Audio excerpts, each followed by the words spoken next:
You see people who do big things and you automatically say, that guy's so lucky, she's so lucky. You don't know that. You're assuming that. Quit using the word luck, quit believing in luck, and start believing in work. Start believing in results that come from your actions. When you quit, your mind says we're done. So it doesn't expand. There's no expansion when you quit. I'm drowning, I'm miserable, I'm suffering, I'm broken, but I'm not going anywhere. He's not leaving. So we gotta expand. We gotta grow. We gotta figure this fucking thing out. So then these compartments in your brain, they have to work. And then you start to engage parts of your mind that you never engaged before. When you're in suffer mode and you say, I'm not gonna quit.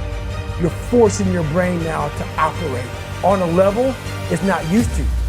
But then it becomes used to it.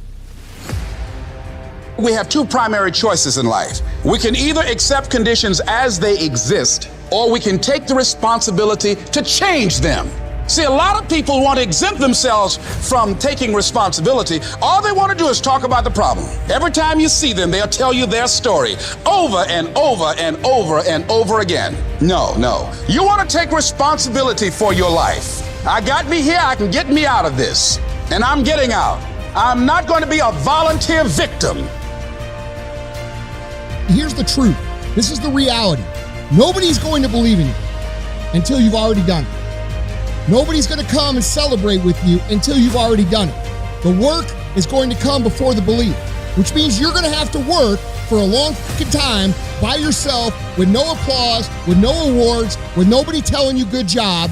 And then once you start to build something and people start to see the momentum and they start to see the result and you start doing some things, then you're going to get a little belief. And then what's going to happen is you're going to believe. And then what's going to happen? You're going to go do a little bit more work and a little bit more work. Results are going to come more. More people are going to believe. That's the reality. When that alarm clock goes off at 4 or 5 in the morning, your mind says no. You just say, this is what we do. It's what we do now. Because to get to where you want to go, the amount of pain involved, the amount of mental pain, of how many times you're going to have to do something that you don't want to do to get to where you want to go.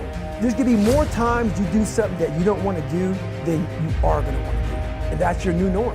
And then once you do this over and over and over again, it becomes like breathing. I don't want to live this lifestyle, but to get to the other side of this, I have to. When that alarm clock goes off, there's at least 50% of the time where that soft little pillow is just caressing your head and you want to stay there. And it takes discipline to go, nope, I'm going to get up out of this bed and I'm going to do what I'm supposed to do. And that discipline that you have at that moment, you win that fight. That's a big victory. That pattern will carry out throughout the day because once you're up, well, now that I'm up, I might as well go work out because I'm already up and I feel good that I got up out of bed and I won that battle. Let me go win another battle. I'm gonna go get it done. And then when you show up at the office and there's someone that's got a big box of donuts that they're giving away for free, by the way, it's almost like an insult not to take them. But when you've already gotten up early, you had the discipline there, you already worked out, you had the discipline there, and now you see the box of donuts, you're like, no, I'm not gonna eat the donuts. And that discipline carries on throughout the day. So now you take that and you expand that out over a week and a month, and you end up with more discipline. And it starts with that simple act of getting up and getting out of bed in the morning. Everyone in the world has a list of things they think they should do. I should lose weight. I should work out. I should spend more time with my kids. I should work harder. I should make more calls. I should. And then you know what? People don't do their shoulds and they get mad at themselves and they what I call shit all over themselves. They beat themselves up about it. What changes people is when your should becomes a must. When suddenly the thing you said should happen has to happen. That's when human beings change. It's like if you want to take the island, burn the boats.